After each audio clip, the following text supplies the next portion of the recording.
Welcome. Thank you for joining this very special Virtual Voices. My name is Jenna Diaz-Gonzalez, and I'm the Program Director here at the Denver Metro Chamber Leadership Foundation.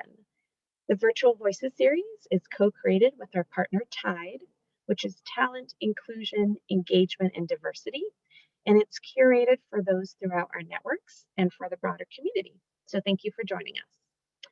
To ground us in the space before we begin, I invite you to join me in a land acknowledgement. Lifting this up reminds me, and hopefully others in this space, about how grateful I am to be a guest on this land. I carry with me the knowledge and perspective shared from Indigenous leaders where I grew up, and I'd like to take the time to recognize the Ute, the Cheyenne, and Arapaho tribes from whom this land was taken and who were displaced. But in this spirit, I also recognize the contemporary tribal nations that are still with us today and express my gratitude for their continued contributions to our communities. For those of you joining us outside of the Denver region, I also encourage you to take the time to research the land of which you are present on. I offer up this acknowledgement reminding us all to honor the Indigenous past, present, and future, and to deepen our relationships with the Indigenous community. Thank you for joining me in this acknowledgement. Moving on to our Zoom and our virtual housekeeping, letting you all know that this session is being recorded and will be emailed to each of you after the session, along with being posted on our YouTube channel. You probably know the drill by now, but just a quick reminder to stay muted until you have a question for one of our speakers. And we recommend that you use the speaker view for today's session.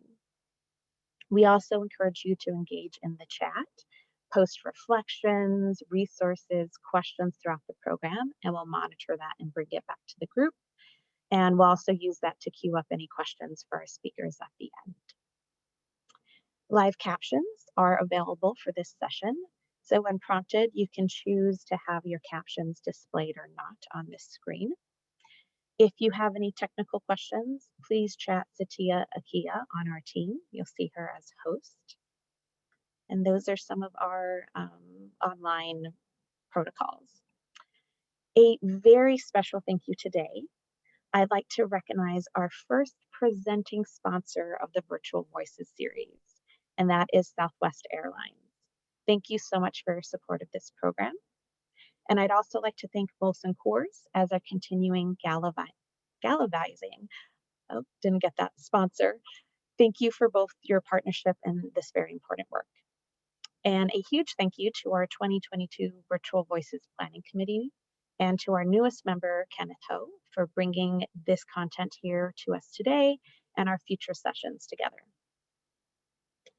And before we get going, if this is your first time joining us, and a reminder to us all, we have a couple of guiding principles that we do use for this series, and we offer them up to the group to help set the stage, but we also welcome feedback on these principles. So take a look at those. Let us know if you have any suggestions on those as well. Thank you. All right, and I'm now going to hand it off to our moderator for the day. That way we can get the session going and get all that juicy content in. And so I'm handing it off to Nade Nadal. Nade, take us away. All right, thank you, Jenna, for the introduction and providing the guiding principles. Hello all and welcome. My name is Nade Nadal and I am the Community Engagement Specialist at the International Rescue Committee. And I am also the lead speaker coordinator with the Colorado Refugee Speakers Bureau, and I'll be your moderator today. First, I would like to just provide an overview of the conversation, give a brief context for the refugee communities in Colorado, and then invite our participants to introduce themselves. So a little bit about myself. I am an immigrant from Senegal, and I have been in the US for 18 years, and I have over 15 years experience serving refugees and immigrants.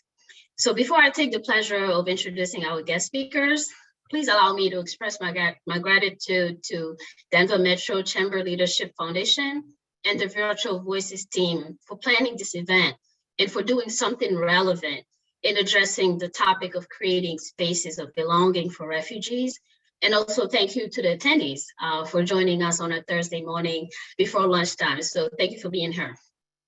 So today we are here to have an important and timely conversation on creating spaces for belonging for refugees, to talk about race, to talk about identity.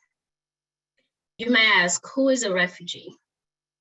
A refugee is someone who has been forced to flee his or her country of origin because of persecution, because of war and violence.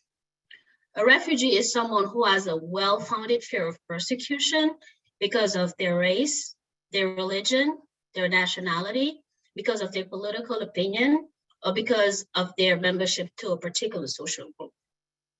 Just to give a number about the number of refugees worldwide, according to the United Nations High Commissioner for Refugees, UNHCR, there are at least 82.4 million people around the world who have been forced to flee their homes. Among them, there are nearly 26.4 million refugees. There are also within that group, millions of stateless people and individuals who are internally displaced. Now, as a state in Colorado, we've welcomed over 60,000 refugees since 1980. We also have a strong ecosystem of community organization and a great receiving community support. And we have witnessed this over the years and also during the Afghan crisis. So today's presentation is not really about sharing the services that are available in our community, but really focused on the lived experiences of newcomers and an honest and open discussion of what is going well and where we can grow, where we have room to grow, because there are gaps, of course. But most importantly, learning how folks experience as refugees, immigrants, and people of color really relates to creating spaces for belonging. And I really want us to take time to listen to our panelists and hear what that looks like and where our community falls short so we can do better. Friends, it is now my pleasure to introduce our speakers. The first one is from Project Worthmore, a nonprofit organization whose mission is to provide programs that foster community, self-sufficiency, and increase quality of life among Denver area refugees. Please welcome Erica Bador.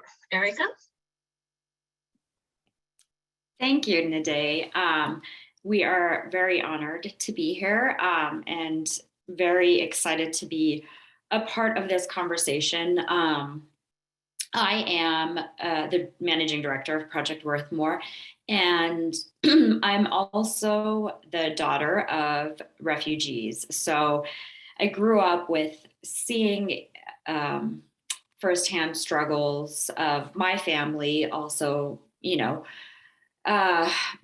trying to, in a different time, reforge a life here in the United States. So I do think that conversations like this are absolutely necessary. And, we are facing right now the refugee crisis that is the defining human rights issue of our times. And we really need to open up these conversations. So we're so happy to be a part of this and happy that these conversations are starting to happen more often.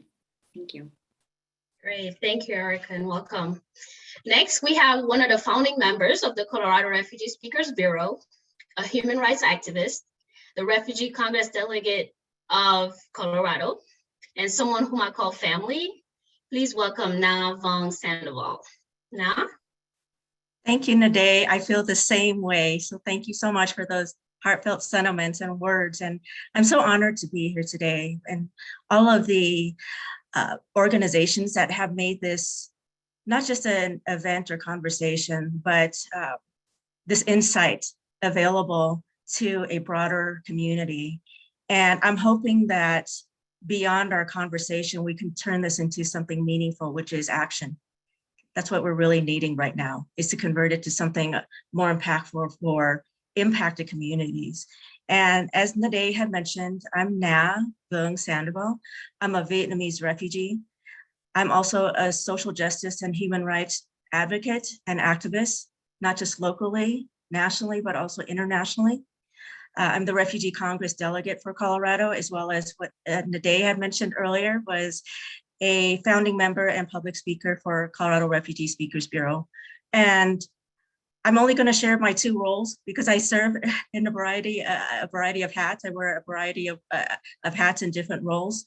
But the significance of these 2 organizations that I'm involved with, the first one is Refugee Congress. It's the only nonpartisan, nonprofit organization nationally that is ran and led by refugees, immigrants, asylum seekers, and stateless people who, like myself, have gone through these lived experiences.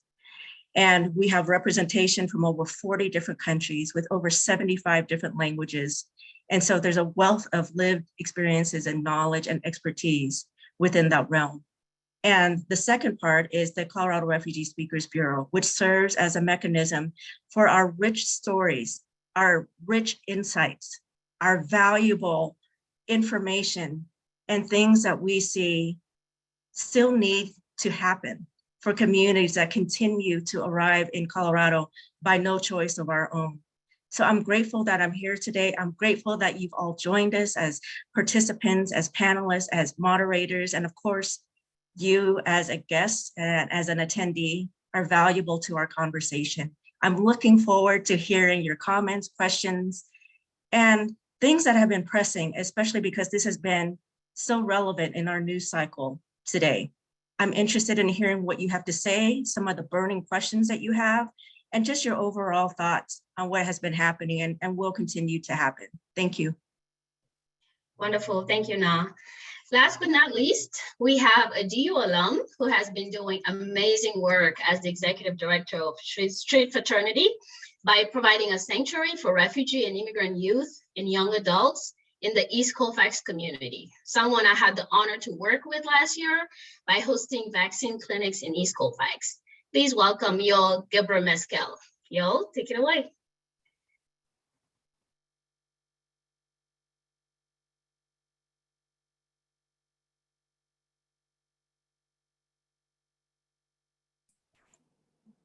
Yoel, you're on mute, my friend. You're saying amazing things. Thank you. Well, I started off by saying, yeah, the vaccinations, you just remind me of that. I hope we don't have to do a lot more this coming year and next year. Hopefully it's done and over with. My name is Yoel Gebremezkel, co-founder, executive director of Street Fraternity. We just celebrated our 9-year anniversary this last April 1st, April Fool's Day. On our 10th year of operation, as Nade mentioned, we're a sanctuary to people of color, young men of color, 14 to 25-year-olds. We strategically chose the area of East Colfax neighborhood, knowing the high violence, which I'll mention about later on. Came here as an immigrant at the age of 12 and a half. I am the product of Denver Public Schools, graduated from South High School. And because of the many efforts, maybe some folks even on the call right now, I was able to attend. As Nade mentioned, I'm a DU alum, and I would not have been able to attend that university if it was not for the Daniels Fund Scholarship. Bill Daniels himself, who was an entrepreneur, cable entrepreneur out west, who recognized integrity and potential to give back in community and set aside this money. So not only myself, but many in community who are community leaders, active in community, having a difference, were Daniels Fund Scholars. So I'm reminded to share that. Yeah, and I've been doing this work since my last year at DU, about January of 2007. It's been a privilege to work with this population. Great, thank you, Yoel, and welcome. And thank you for all the wonderful work you've been doing in the community. Really, really doing like exemplary work. So thank you for that. So today's discussion is really important. Like I said earlier, for me, I am an immigrant, and topics related to race relations, refugees, immigrants is really dear to my heart. I came to this country as an immigrant when I was 19, and I lived in a small town in Kalamazoo where there were not a lot of immigrant students, but also there was a really small immigrant community at large within that community. So there were many challenges I was faced with as a newcomer. And the biggest one was not feeling welcome because there were not resources for refugees. There were not resources for immigrants as a whole, even within the campus life. So it really led me to stick with individuals who were newcomers because it was safe, it felt comfortable, and I had support, which was a little bit something that pushed me later on to be in places where decisions that affect people like me were made. So I could be a voice and really work to make newcomers feel more welcome within the community. So my purpose has always been to serve communities where refugees and immigrants live and newcomers. So it's an honor to be here and to have this dialogue, which leads to my first question. And I will ask that to Erica. Can you please tell us what population you serve in your work and the different programs you have within Project Worthmore? Yes, absolutely. So Project Worthmore was founded in 2011, and we started working primarily with refugees from Burma. And that was the main population that was coming at the time. And since then, we've expanded to working with refugees from over 26 countries. And I say over 26 countries because it's kind of difficult to, sometimes where you're born isn't necessarily your home country if you're a refugee, or where you're at. So over 26 countries, and growing. A few years ago, we expanded our mission to not working solely with refugees, but also working with asylum seekers and immigrants, regardless of documentation or status. So Project Worthmore is very grassroots, and we try to maintain a diversity of funding, which allows us to be able to meet the community where their needs are at, and not necessarily get funding that would prescribe who we serve or how we serve them. So we've always been kind of a gap filler in the needs, for the needs of refugee and immigrants. We are located as well in the East Colfax corridor, so not too far from you all, Street Fraternity. It's a very vibrant community, I guess. But yeah, we started out, so as I said, we were always trying to meet the needs of the community and kind of be driven by that. And because of the way we're set up, we have effectively the luxury of trial and error. So we started out teaching English on apartment room floors to newcomers, and that also led to our community navigation program, where our navigators started working, helping people, not necessarily as caseworkers, but the things that caseworkers wouldn't do. For instance, car insurance, or if you have a family member who has passed away and you need to figure out how to, what to do in that situation. And then we started working with food and distributing food to the refugee community.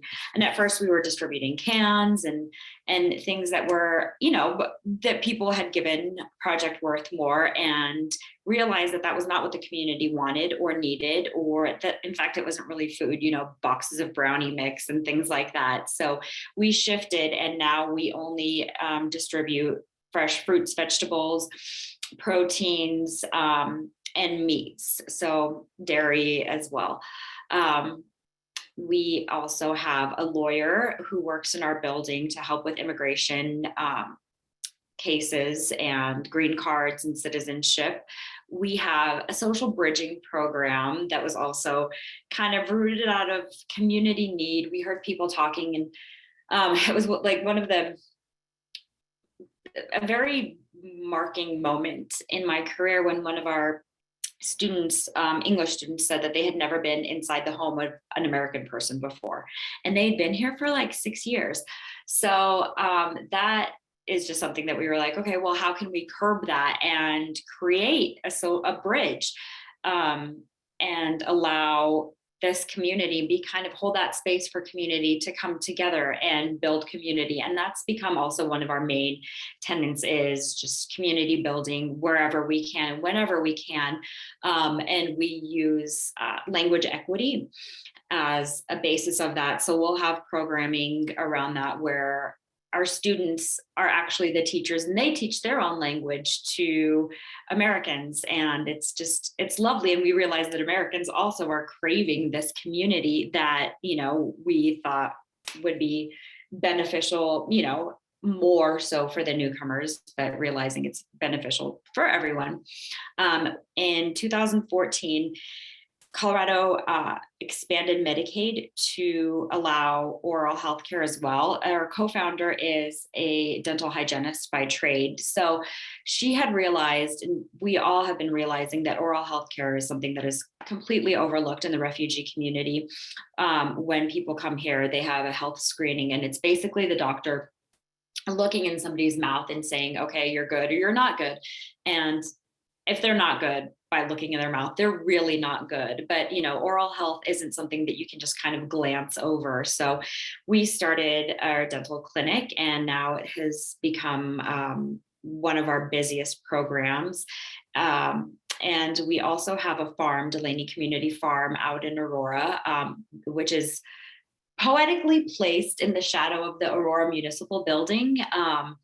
And we have 5 farmers working there. We do some programming around that to bring clients who were formerly in agriculture out there so they can essentially horticultural therapy, but just get their hands in the dirt again after being resettled and living in the urban jungle that is the East Colfax corridor with no land and really access to growing their own food. So we think of ourselves holistically, and whenever a community member or a community expresses a need, we try to figure out, is that something that we can do? We do not want to be redundant, of course, but if something doesn't exist, we will try to do that. And, that said, when we talk about refugees, it's such a diverse population. We have people who have lived their entire lives in refugee camps in the jungles of Burma or Thailand,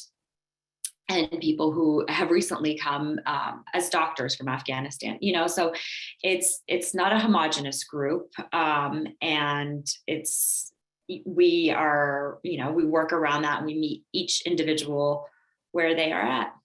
Wonderful, thank you. That's a wide variety of services that Project Worthmore offers, and really try to fill in the gaps, right? Because I know as working for a resettlement agency, there are only certain services that we can provide to the refugee community. So it's nice to have other organizations in the community that step in to provide and fill in those gaps. So the next question that I have will be for Yoel and Na. From your perspective, what do you think are the unique challenges refugees in Colorado face? So maybe culturally, maybe the lack of resource, or even maybe identity-wise? If we can just take a minute, 2 maximum, to just share that. Yo, you want to go ahead? I can go ahead, if not allows me. Well, first and foremost, I just want to make a quick statement, which is for this virtual voices, at least for myself, what got my attention is on this series, on the focuses on the journey and history at the individual and systemic change and collective impact. Having said that, I'm also in thoughts in my head as to why we do the work that we do in East Colfax. Why is it that we strategically chose that neighborhood and that intersection of Colfax and Yosemite as a place to do our service? The reason is because we knew that the mainstream pathway of education to college or career was broken for the demographic that we reach out to. Now, it happens to be because of our location that majority of our participants are former refugees and some immigrants, 80 to 90%. The others are Latinos, African American, who also live in the neighborhood, who also attend the very same schools that are failing, the very same schools that have the least funding, the very same schools where there's the least amount of performance, least performing schools in the state. Why I say that is when we talk about systemic change and collective impact, the issues that are faced by these refugee population, former refugees, are nothing new in the neighborhood. In East Colfax neighborhood, it's what generations and generations have gone upon for a long while. So then the question is, how do you make impact and how do you make change in the lives of these youth and young men? My perspective, government and corporate are always there in support of community issues, I do believe that the nonprofit sector, at times the foundation sector, is ahead of the game in addressing those issues. That's why these community organizations like ourselves are important. The reason we exist is because we know there's high violence in the neighborhood. Mental well-being is always an issue. Excuse me. Alcohol, drug use is always an issue. Look at what the nation is talking about now. Fentanyl, opioid crisis. Meth and fentanyl are active in the neighborhood. School progress, as I mentioned a little bit ago, is always an issue. And for us, and the reason why we exist also is to have a space and time for these young adults, because the mainstream pathway is not working out, so that in the after school hours, they have an alternative education space. That's a community safe space where they can build identity, where they can build ownership, where they can build becoming and belonging, while at the same time, the most important thing for us is respect. Respect for themselves, respect for others, respect for this space and the time that we provide. We have a music studio, we have a computer lab, we have what we call an aggressive workout room, we have a library, we have a meditative prayerful room, we have a kitchen where we do nightly meals. It's beautiful, in our ping pong room. And we understand, not only with our refugee populations, right? Already the words stateless have been used, landless have been used. When you have been landless, not just because you're a refugee, but because you are African American, what does that mean? And so how do you build that sense of community? So I'll leave it there for now. Great, thank you all. Now, if you want to go ahead, a couple minutes and share, what do you think are the unique challenges that refugees face? Thank you, Nade, and I loved your responses, Yoel, but they are very unique challenges, very specific to our refugee and immigrant community. But before I respond to the question, I'd like to thank Erica for all the work that is being done at Project Worthmore and the holistic approach. But I would also like to respond to a comment you had made when you had mentioned that you had observed, and Project Worthmore had observed, that refugees have never been into an American home. So now I'm going to share my refugee lens about that statement and how I view it as far as someone from this impacted community. I can't tell you how many times I have heard people in the community that they have never met a refugee, much less going to their home. And I feel people who have gone through the trauma that I and my family and millions of refugees have gone through are still experiencing so many obstacles and so many things that have been unresolved. So the onus should not be on the refugee to enter into a home of a person who was born in the United States or has the identity as an American. There should be a symbiotic relationship. The effort should not just be placed on the refugee. The effort should be made upon communities to do their part as a person of values and principles, to be welcoming so that the refugee or the immigrant, like myself, feel welcome into these spaces as well. So I don't want to put the responsibility all on the refugee. And I'm throughout this conversation, you're going to hear perspectives that are going to make you feel uncomfortable. But that's because we have never been able to access spaces that have heard the status quo conversations I'm about to bring to you. Things that you may not want to hear, but that we have been experiencing, and we're speaking our truths. It should not be placed on people who have gone through trauma, who have gone through loss, who have still families who are still in their homelands and not able to advocate for themselves because they're too distressed. So on that note, I would like to segue into your question now, Nade, is what have I seen as far as the support for or the shifting needs of the refugee community, of my refugee community? Because I will always identify as a refugee. It's something I'm very proud of. I never think of it as something as shameful, because imagine most people who have gone through this experience would not be able to deal with the constant adversities and the constant stereotyping and scapegoating as our communities have. So I take it as a strength. So one of the challenges I see in the shifting needs, as someone who is no longer a newcomer, but have transitioned into spaces where I have been able to see more overarching, more of a bird's eye view of the issues because of the international work that I do on advocacy, is the fact that if you look across organizations that serve refugees, where is the refugee leadership?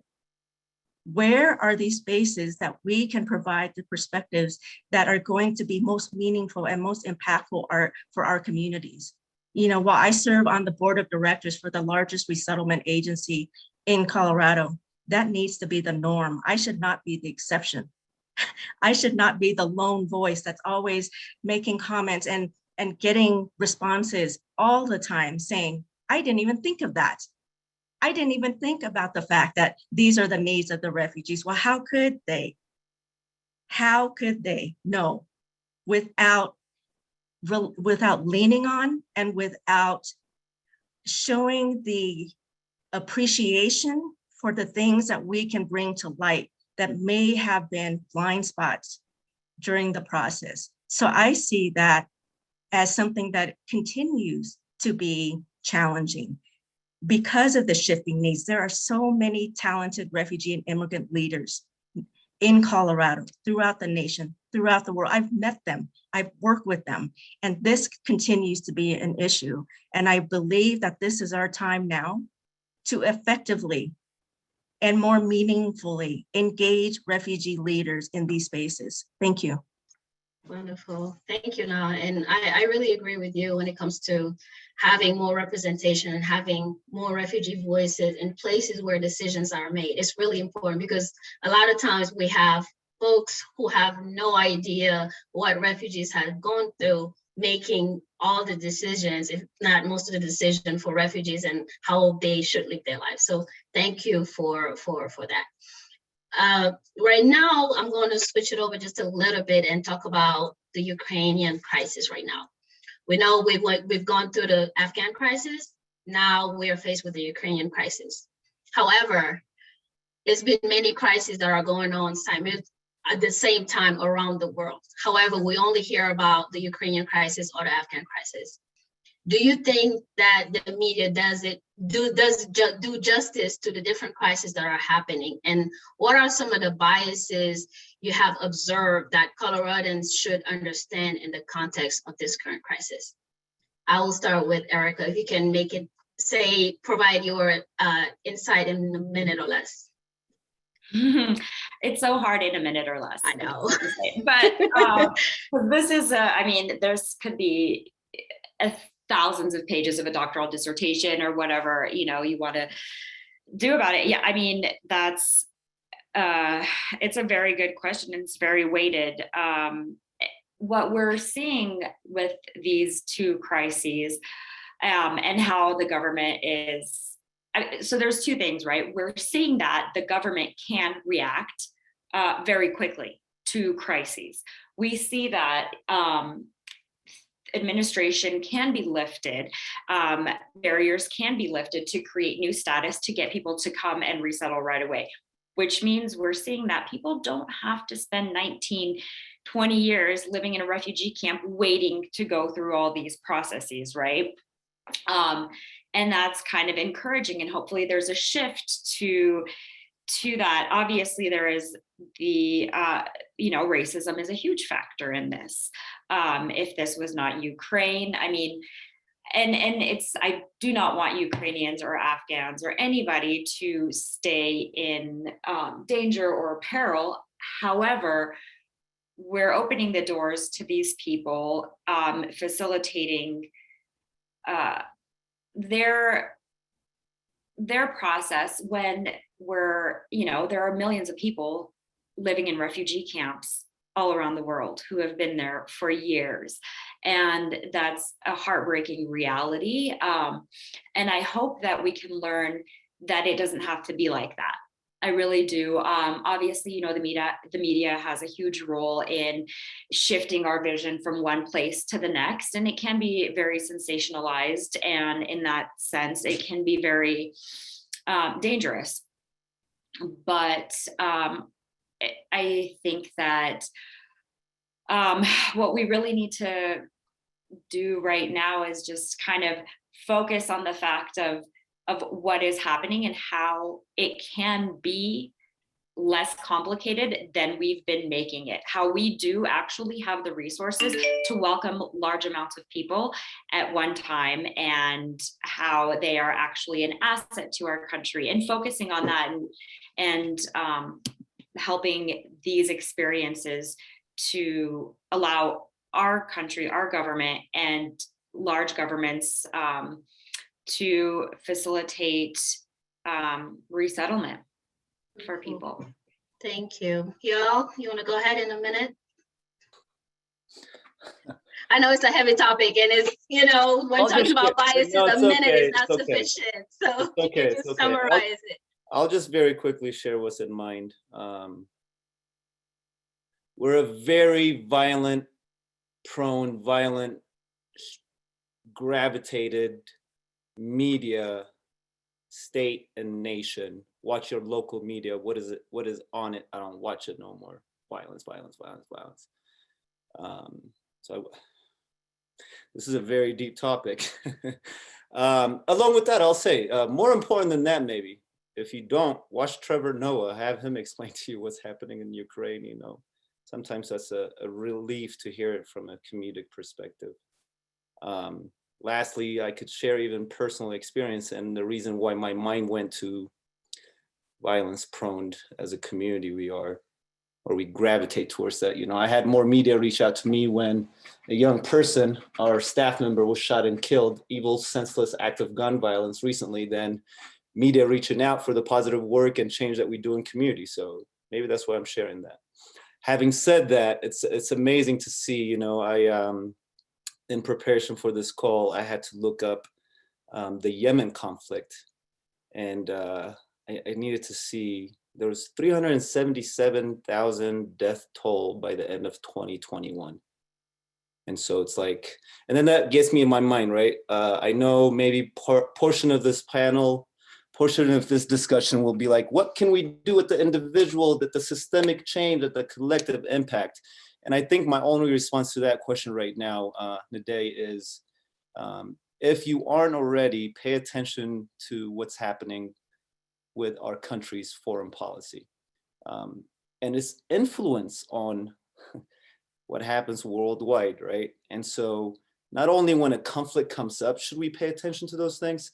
Maybe there's a huge part of me, I graduated with an international studies major. I can't wake up in the morning, I can't go to sleep without knowing what's happening internationally.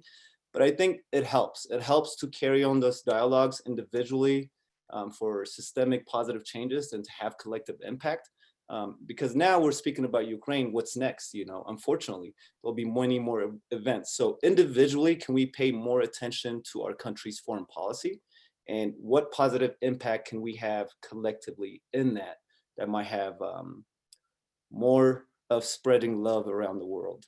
I hope that helps. Thank you. Yes, it does help. Thank you for that. Now, you want to go ahead in a minute or less? I'm with you all. There's a lot to say. Thank you for the question. So I'm going to quote a statement that was made by the Duke of Cambridge back in November, back in March of this year.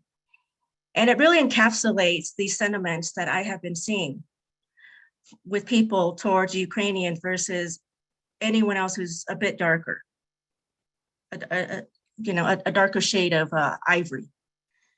And he basically said, it's really horrifying, the news every day. It's almost unfathomable for our generation and very alien to see this in Europe. We are all right behind you. We're thinking of you. We feel so useless. Well, I have not seen this statement made by him or those in leadership roles in Europe for any other group. And that resonates with me because it tells me that they don't identify the sufferings of others in themselves. And when these crises come up, I'm very fortunate. I'm very grateful that media outlets reach out to me regardless of who the group is, because I think they have a sense of understanding about my advocacy and that I advocate for all displaced people, especially people who don't look like me. And the news cycle does not help either, because the focus primarily right now is on Ukrainians. And countless times, people in the larger community have said, wow, I really see that with my family, and my ancestors. I see themselves in me. And to me, that had not been, these are not statements that have been provided before for communities who are from Africa, from Asia, from Latin America, from Central America. And then to Yoel's point, just because the cameras are off doesn't mean the crisis has ended. It has ceased. There are ongoing things going on with stateless people, with internal displaced people who are displaced within their countries and have no possibility of returning to the areas where they have made home. And with that, I see it as almost a biasy in where the focus is at. And that's a huge disservice, not just to these communities that are being overlooked, but the refugee crisis overall. And not focusing on the needs of people who don't have the support, don't have the financial needs, don't have the connections to be constantly in the media, because they're worried for their lives. They're trying to sustain whatever livable condition that they are in, like my family and I have been. But it just shows a deep rooted bias as to where help is being allotted to, and which communities are receiving empathy and sympathy to, which is why I believe that my advocacy is more important than ever, to show that I'm going to support all displaced people, because I would want someone, whether they look like me or not, to have the courage and to have the will and to have that personal principle and set of guiding principles to do the right thing, no matter what I look like or whoever it looks like. But that statement by Prince William was extremely jarring to me. And to hear leaders of European countries say, we'll only accept Ukrainians and not these other criminals, low-life criminals, basically, if they don't look like them. And that was heartbreaking for me, which is why we need to continue to speak out. We need to continue to present true and factual information, because disinformation is very harmful to the communities that are extremely impacted by displacement during this time, and will continue to happen if we're not getting the right information out there and not supporting across lines and across race and ethnicity. Thank you. Absolutely. Thank you, Na. It's really important for us to do our own digging and learn and be intentional about really knowing what's going on out there, because it's not just about Ukraine. It's not just about Afghanistan, but like you said, Yoel, there are many other countries in Yemen, in Syria, in Eritrea, Ethiopia, in Latin America, many other countries that are faced with challenges and really going through really hardship and persecution. And those too are important and need to be addressed. So thank you for providing your insight on that. We only have a few more minutes, and I'll have 2 more questions to ask, so we really have to keep it brief and short. So Erica, if relevant to you, how has living in the community and being a person of color and have an immigrant background and living in Colorado has impacted your journey? Well, I guess that, I, as first generation American child of refugees, I do feel like the pressure, I am the product of the American dream or whatever that is, so I think that it's been very instrumental in me doing this work and in my beliefs that borders should not dictate. I mean, I would be all for removing all borders, actually. So keeping cultures, removing borders. And I think that migration is a beautiful thing. And my background has been very instrumental in not only letting me understand what people are going through, but also to keep doing this work. So thank you. Na, you want to go ahead? I know this is close to your heart too, as far as knowing about your refugee experience and living here in Colorado and the work that you do. Yeah, thank you. I'll try to be brief. It is a big topic, so thank you for understanding how personal this is for me and my family. First of all, I'll make 2 points. How about that? I'll abbreviate it to 2 points. The first one is how significant and how important our stories are to changing policy, to changing hearts, and really making that more broad change as opposed to the change on a smaller scale, how important our stories are, because I have realized being in the United States, and I say United States and not America because there's more than one America in the world. So I'm not going to be ethnocentric and leave out Central or Latin America. So I want to make sure that I say United States in this conversation, as in any conversation. And I also want to say that it has truly made me realize how important our stories are as refugees, immigrants, and displaced people, because that is truly what's going to move the needle when you start moving people's hearts and speaking to their compassion and to their values and principles.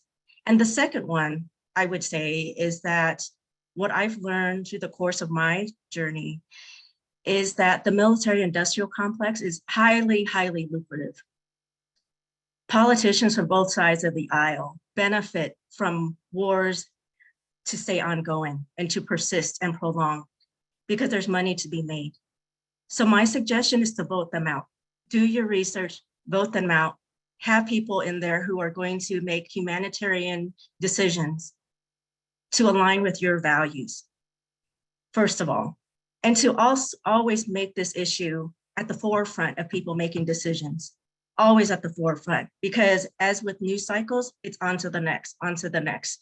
And I want to make sure that this topic is something that is always on the radar for people who are making decisions, refugee leaders who are doing the work here, nationally and internationally. Thank you. Great, thank you, Na. You want to chime in 30 seconds or less? No? Okay, all right, I'll move on to the last question then. So what is, and we're gonna just wrap it up and then we'll have maybe a few more minutes for Q&A. What is one meaningful way leaders in Colorado could support your efforts, whether it's through advocacy, volunteerism, donating money, philanthropy, etc.? Can you answer that one, Yul? And we can start with you.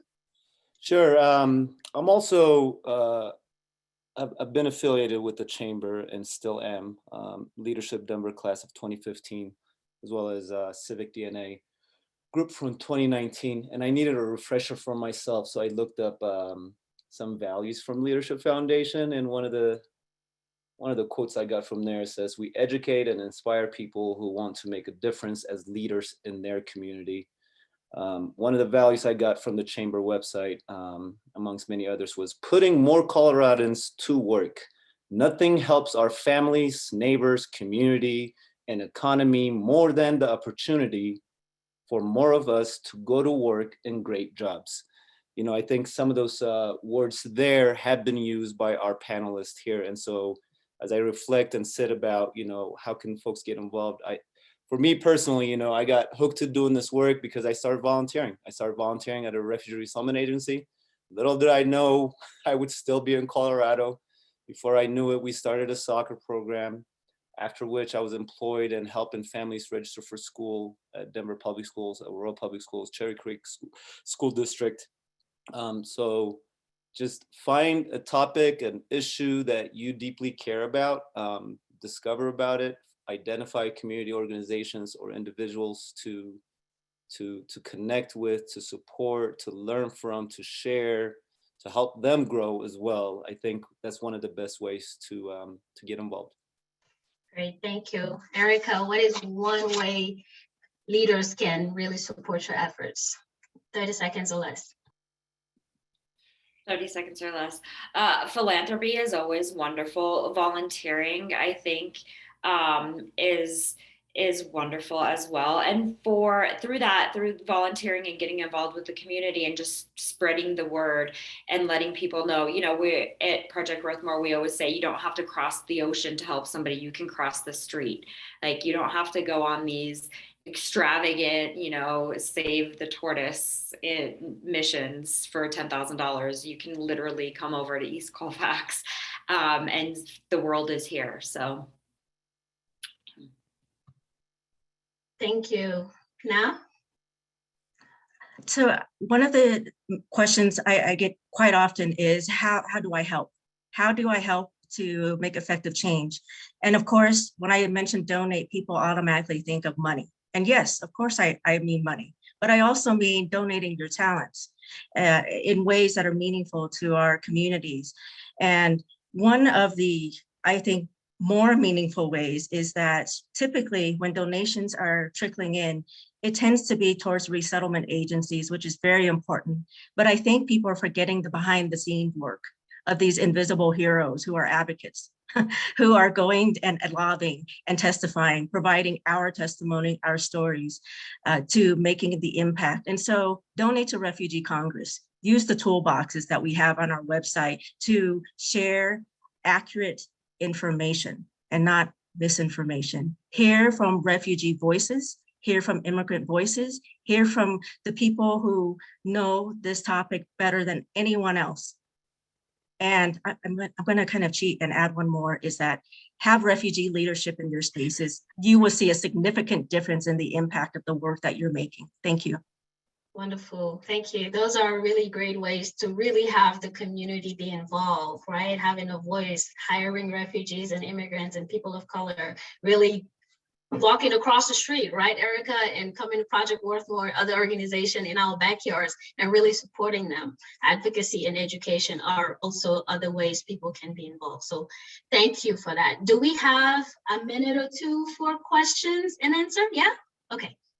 I believe we do. Hi, good afternoon. Kirsten Vermeulen, a member of the Planning Committee for Virtual Voices. And I just want to extend my gratitude before we jump in the Q&A for our panelists and for you today for moderating today's conversation, ensuring it is bold and honest. And thank you for the dialogue. We want to be sure that your voice is heard as well in this Q&A. So we're going to ask you to take your moderator hat off and join the conversation in these closing minutes. We do have a number of resources that have been logged in the chat. And so just want folks to be aware of that. Each of the organizations represented here has a number of resources on their websites. And it has come up a number of times in this conversation that self-education is critical for building cultural intelligence and inclusion in our community. And so we invite folks to take a look at those resources, and we'll certainly send them in the recap with the video link as well. We do have one important question here in the chat that we want to make sure to elevate. So Susan had asked specifically about policy advocacy resources. And so Na, thought you may be best to tackle that. Yeah, thank you so much for that question, because policy is highly significant on a broader scale in order to make impactful change. We are constantly at Refugee Congress involved with policy suggestions, policy recommendations, and oftentimes policy changes, which I'm very proud of. So follow us on socials, read our information on our website. There are also other organizations that are doing tremendous work. Church Will Service, Refugee Council USA, are also advocacy organizations that are impacting these issues nationally and internationally, and ways that you can get involved as well in your respective communities, as well as the collective voice that we can bring forward towards these issues in a more unified voice when we voice that on a national level. So again, Refugee Congress, Refugee Council USA, Church Will Service, and I'm sure I'm missing quite a few. There are a number of them, but those are the first that come to mind because I work so closely with all of them. Thank you. Yeah, do you know organizations working on, I think along with Susan's question, Black and brown folks who are being targeted and suffering, maybe in Ukraine and such? There is a group, but I can't recall. Are you able to mention that right away, right now, or follow up, please? Or I could follow up. I'm going to have to follow up, but I know the director for one of the organizations that worked specifically on Black refugee related issues and on a national level. So I will drop that to you as soon as I get a chance. And thank you for asking. Yeah. So with the few minutes that we have remaining, would love to hear from each of you. The Planning Committee titled this conversation, Creating Spaces of Belonging for Refugees. And so would love to hear from each of you what that looks like for you or an example when an individual has made a space of belonging that was meaningful for you. One example or a tip or tool for individuals to be more inclusive in their work. Can we start with you, Nade? Sure, absolutely. For me, now I mentioned it earlier, having us present in those places and making decisions, being heard, not only being present, but also listening to what we have to say and actually putting the effort and putting the resources to really actually do what we suggest. Because we may be at the table providing information, giving advice, giving tips, but there is no follow-up. And that's the missing piece. And that's why sometimes it creates frustration, because yes, we're at the table telling people what we need in our communities, what we need as individuals, but there is no follow-up. So having a seat at the table, being heard, and actually putting forth actions. Excellent. Yoel? Trying to make notes over here. Continue to build strong relationships and trust. Commit to doing that if you aren't doing it already out with this group and this population. I can share and I can attest that, at least in the work that we do and how we approach it, I'm sure everybody in the room would agree too, with strong relationships and trust, you don't know how far it could go. At times it could be life or death. And so commit to building stronger relationships and trust within this populations. I think, yeah. Excellent. Erica?